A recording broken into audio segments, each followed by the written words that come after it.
Hi, this is Jenny with Simply Beautiful Crafts on behalf of Expert Village, and today I'm going to show you the supplies that you'll need in order to make mini wreaths, picture frames, and candle rings out of mini pretzels.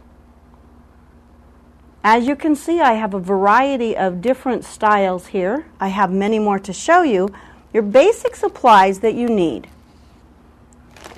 would be a bag of mini pretzels.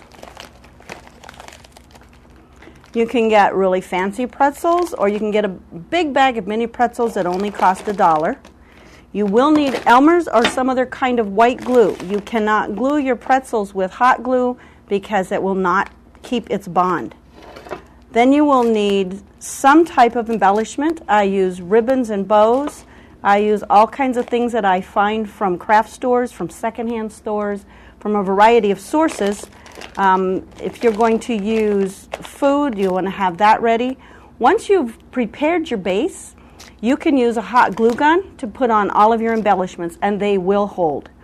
As you can see here, I have used a tremendous variety of embellishments from my mini wreaths.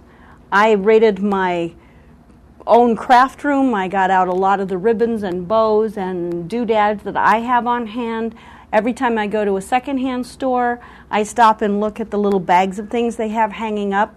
And then if I have something specific in mind, I will go to the scrapbooking section or the button section of a store to find exactly what I want. And as you can see, I've laid out quite a large variety of different embellishments for the different crafts that I make from mini pretzels and, from mini pretzels.